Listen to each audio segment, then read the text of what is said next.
Perkenalkan, nama saya Graciela Francisca Anastasia. Saya dari kelas 3K04 dengan NPM 1211894. Pada kesempatan kali ini saya akan menjelaskan sedikit tentang teknologi sistem cerdas. Banyak ahli yang telah mengemukakan pendapat mereka tentang kecerdasan buatan ini. Di antaranya yang pertama ada Nick dan Knight. Menurut mereka, kecerdasan buatan adalah ilmu yang mempelajari bagaimana membuat sebuah komputer dapat mengerjakan sesuatu yang masih lebih baik dikerjakan manusia. Lalu yang kedua ada Rollstone yang mengemukakan bahwa kecerdasan buatan merupakan solusi berbasis komputer terhadap masalah yang ada, yang menggunakan aplikasi yang mirip dengan proses berpikir manusia.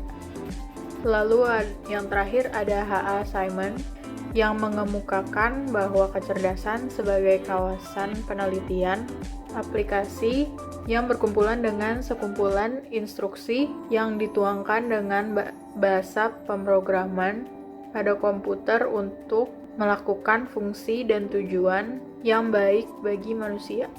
Ada perbedaan antara kecerdasan buatan dan kecerdasan alami. Kelebihan kecerdasan buatan yaitu yang pertama, bersifat lebih permanen. Yang kedua, lebih mudah diduplikasi dan disebarkan.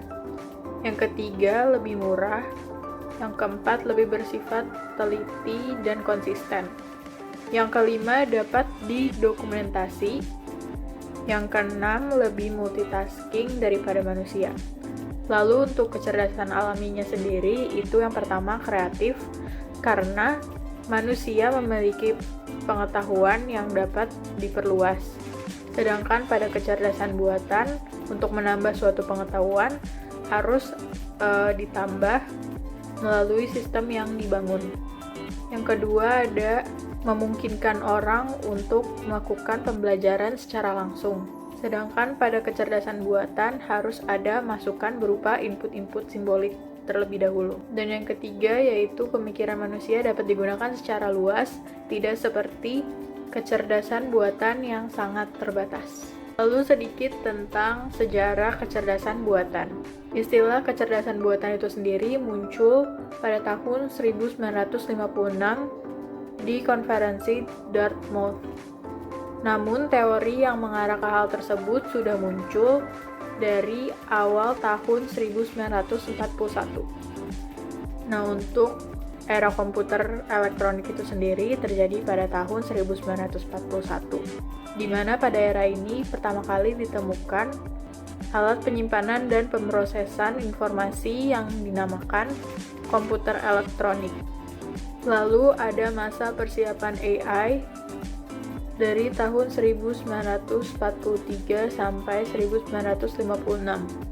Pada tahun 1943, Warren McCulloch dan Walter Pitt berhasil membuat suatu model syaraf tiruan di mana setiap sel syaraf digambarkan sebagai on dan off. Lalu pada tahun 1950, Norbert Wiener meneliti tentang prinsip-prinsip teori feedback dengan contoh yang terkenal yaitu termostat. Penemuan ini sekaligus menjadi awal perkembangan AI. Sedangkan pada tahun yang sama, John McCartney meyakinkan Minsky, Claude Shannon, dan Nathaniel Rochester untuk membantunya melakukan sebuah penelitian. Dan dari penelitian tersebut ditemukanlah Principia Mathematica, yaitu sebuah program yang mampu berpikir non-numerik dan menyelesaikan masalah pemikiran. Dan karena hal itu, McCarthy disebut sebagai bapak kecerdasan buatan. Lalu tiba pada masa kecerdasan buatan menjadi sebuah industri, yaitu pada tahun 1980 sampai 1988. Diawali dengan ditemukannya Sister Packard bernama Erwan yang mampu mengkonfigurasi sistem-sistem komputer baru. Lalu yang terakhir, kembalinya jaringan syaraf tiruan dari tahun 1986 sampai dengan saat ini. Meskipun bidang ilmu komputer menolak jaringan syaraf tiruan, tapi Sampai saat ini, para ilmuwan masih menggunakan ilmu tersebut, namun dari sudut pandang yang lain, yaitu fisika. Contoh teknologi sistem cerdas yang pertama ada Siri, yang kedua ada Nest Learning Thermostat dari Google, lalu yang ketiga ada mobil autopilot dari Tesla, lalu yang keempat ada platform menonton seperti Netflix, yang kelima ada flying drones, yang keenam ada Alexa yang memiliki konsep smart living seperti halnya Google Home. Contoh yang ada mengenai teknologi sistem cerdas saat ini, dapat disimpulkan bahwa sistem cerdas sangat membantu dan memudahkan manusia untuk mengerjakan segala sesuatunya menjadi lebih cepat dan efisien, baik dari segi waktu dan juga tenaga.